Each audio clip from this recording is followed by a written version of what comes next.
प्रधानमंत्री नरेंद्र मोदी ने चुनाव में जीत का मंत्र दिया है। बिहार विधानसभा में जीत का मंत्र दिया गया है, बूथ मजबूत होगा तभी चुनाव जीतेंगे, पीएम की तरफ से कहा गया। और देखिए, हम हमेशा कहते हैं कि बीजेपी एक ऐसी पार्टी है जो बूथ लेवल पर काम करती है।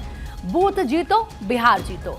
राजनीति में परिवारवाद ना हो, आप नहीं तो फिर आपका पुत्र, ये सब नहीं होना चाहिए। ऑपरेशन सिंदूर के बारे में लोगों को बताएं। दरअसल प्रधानमंत्री नरेंद्र मोदी की तरफ से जब बातचीत की गई, इस दौरान चुनाव में जीत का मंत्र उन्होंने कार्यकर्ताओं को दिया और ये कहा कि अगर आप बूथ मजबूत करोगे, अगर आप बूथ जीतोगे तो ही ये चुनाव जीतोगे।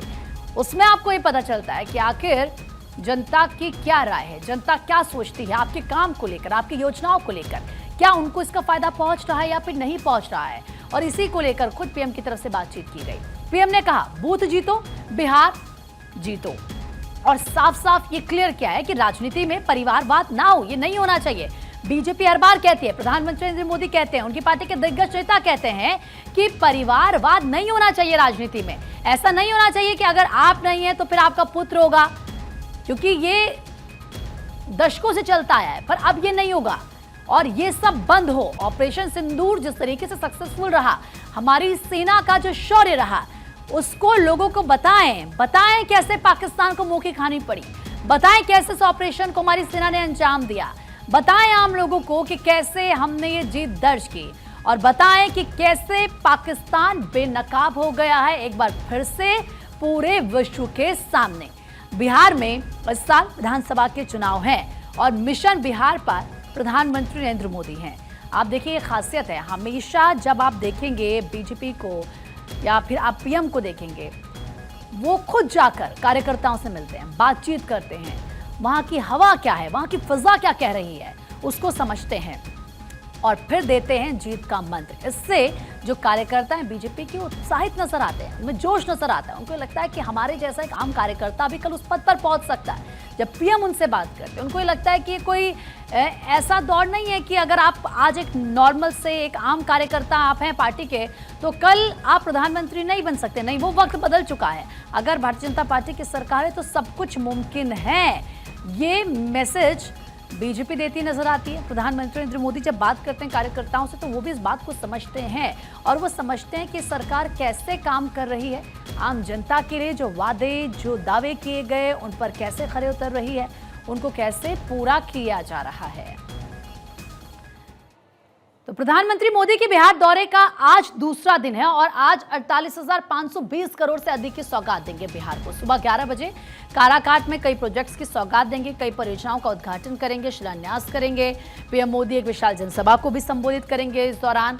उसके बाद कानपुर भी जाएंगे, यूपी के कानपुर जाएंगे। कानपुर में कई परियोजनाओं की सौगात देंगे पीएम मोदी। 20,900 करोड़ की परियोजनाओं का उद्घाटन, शिलान्यास करेंगे। तो वहीं कानपुर में शुभम के परिजनों से भी प्रधानमंत्री मिल सकते हैं। तो प्रधानमंत्री का ये पूरा आज कार्यक्रम क्या रहने वाला है, कैसे खास रहने वाला है। एक तरफ बिहार को देंगे सौगात, काराकाट में 11 बजे कई प्रोजेक्ट्स की सौगात देंगे, कई ऐसी परियोजनाएं हैं जिनका उद्घाटन करेंगे, शिलान्यास पीएम की तरफ से किया जाना है। विशाल जनसभा को जब पीएम संबोधित करेंगे तो इस दौरान प्रधानमंत्री क्या कुछ कहते नजर आते हैं। इसके अलावा बिहार के बाद यूपी हो जाएंगे, यूपी के कानपुर जाएंगे और कानपुर में कई विकास परियोजनाओं की सौगात देंगे। कानपुर में 20,900 करोड़ की विकास परियोजनाओं का उद्घाटन, शिलान्यास पीएम की तरफ से किया जाना है। कानपुर में जो शिवम के परिजन हैं उनसे मिलेंगे। शिवम आपको याद होंगे, पहलगाम में जिस तरीके से आतंकी हमला हुआ था, शुभम की भी जान चली गई थी और ऐसे में पीड़ित परिवार जो है, उनका जो परिजन है, उनसे मिलेंगे। ऑपरेशन सिंदूर के बाद उनसे मिलकर क्या कुछ कहते हैं परिजन, ये देखना होगा। क्योंकि आप देखिए, ये सभी की तरफ से कहा गया कि हमारा बदला पूरा हुआ और आतंकवाद का खात्मा करना मकसद था, उन आतंकियों को मारना मकसद था जिन्होंने निहत्थे लोगों पर गोलियां बरसाई, जिन आतंकियों ने उनका धर्म पूछकर गोलियां मारी। तो आज पीएम का ये पूरा कार्यक्रम रहने वाला है। चुन्नीगंज मेट्रो स्टेशन से कानपुर सेंट्रल मेट्रो स्टेशन की सौगात मिलेगी। मेट्रो प्रोजेक्ट पर करीब 2,120 करोड़ रुपए से अधिक की लागत यहां पर लगी है। इसमें 14 स्टेशन शामिल होंगे, जिनमें 5 नए भूमिगत स्टेशन शामिल हैं। शहर के प्रमुख स्थलों की बात करें तो देखिए किस तरीके से ग्रेटर नोएडा के इकोटेक 8 में भी प्रधानमंत्री की तरफ से तमाम जो प्रोजेक्ट्स हैं उनको हरी झंडी दिखाई जाएगी। दरअसल यहां पर उपकेंद्र का निर्माण करेंगे, 132 केवी उपकेंद्र का निर्माण को हरी झंडी दिखाएंगे। इसकी लागत होगी 168.84 करोड़। इसके अलावा आप देखिए बुलंदशहर की बात करें तो यहां पर सुपर थर्मल पावर प्लांट लगेगा। सोनभद्र की बात करें तो यहां पर भी थर्मल पावर स्टेशन की 2 यूनिट को मंजूरी दी गई है। एटा की बात करें तो यहां पर भी किस तरीके से थर्मल पावर स्टेशन की 2 यूनिट लगेंगी। ग्रेटर नोएडा में भी 132 केवी उपकेंद्र का निर्माण किया जाएगा, इकोटेक 8।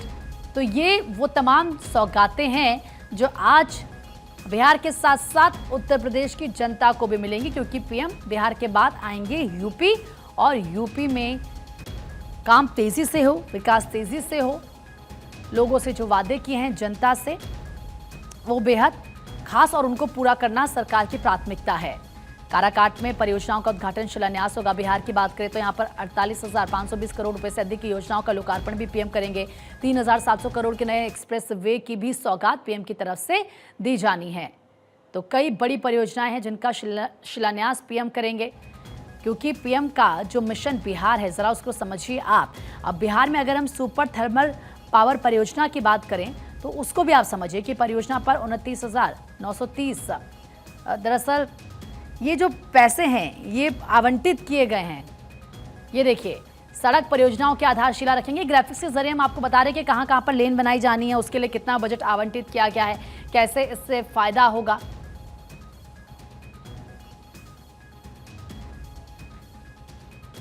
तो एक तरफ आज पीएम मोदी के बिहार दौरे का दूसरा दिन है। काराकाट में कई विकास परियोजनाओं का उद्घाटन करेंगे, शिलान्यास करेंगे। 48,520 करोड़ रुपए से अधिक की योजनाओं का लोकार्पण करेंगे। इसके अलावा 3,700 करोड़ के नए एक्सप्रेस वे की भी वो सौगात देंगे। कई बड़ी परियोजनाओं का शिलान्यास पीएम की तरफ से किया जाना है। नबीनगर सुपर थर्मल पावर परियोजना की बात करें, औरंगाबाद में नबीनगर सुपर थर्मल पावर परियोजना की आधारशिला रखेंगे। दूसरे चरण में 800 मेगावाट की 3 परियोजनाओं की आधारशिला वो रखेंगे। ज्यादा बातचीत के लिए इस वक्त हमारे सहयोगी अक्षय राय हमारे साथ जुड़ चुके हैं। अक्षय, प्रधानमंत्री नरेंद्र मोदी के अगर हम बिहार दौरे की बात करें, आज दूसरा दिन है उनके बिहार दौरे का, और ऐसे में कई सौगातें प्रधानमंत्री देते हुए बिहार की जनता को नजर आएंगे। लेकिन सबसे खास बात अक्षय ये कि बिहार में इसी साल चुनाव होने हैं। ऐसे में कार्यकर्ताओं से मिल रहे हैं, जीत का मंत्र दे रहे हैं, और प्रधानमंत्री कह रहे हैं कि बूथ मजबूत करो, बिहार जीतोगे।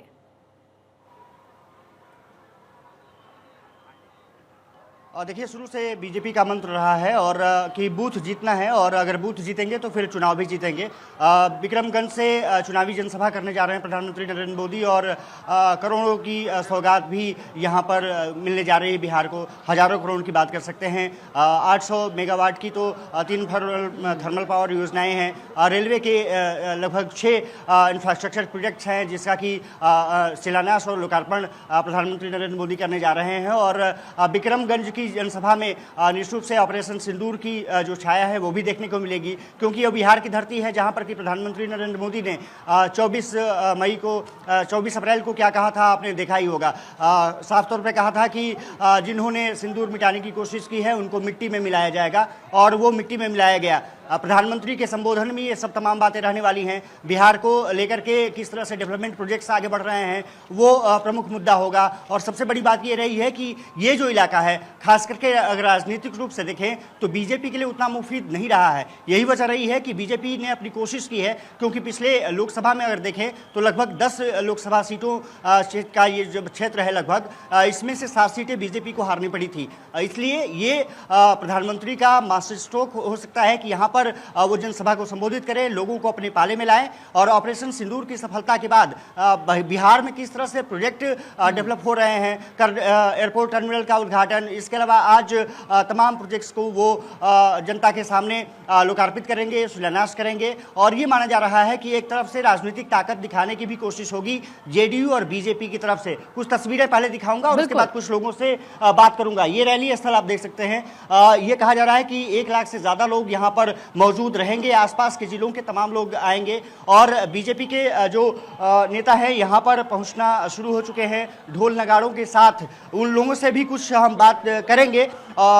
प्रधानमंत्री नरेंद्र मोदी के दौरे को लेकर के कितना आशान्वित हैं, क्या कुछ वो प्रोजेक्ट्स देने जा रहे हैं, और जिस तरह से ऑपरेशन सिंदूर के बाद बिहार की धरती पहुंचे हैं, क्या उम्मीदें? सर यहाँ पे देखिए, हम लोग यहाँ की टोटल जनता, रोहतास जिला, बक्सर जिला, आरा जिला, भोजपुर जिला, पूरा का पूरा शाहाबाद जिला, हम लोग इस धरती पे, यहाँ पे विक्रमगंज की धरती पर इकट्ठा हुए हैं।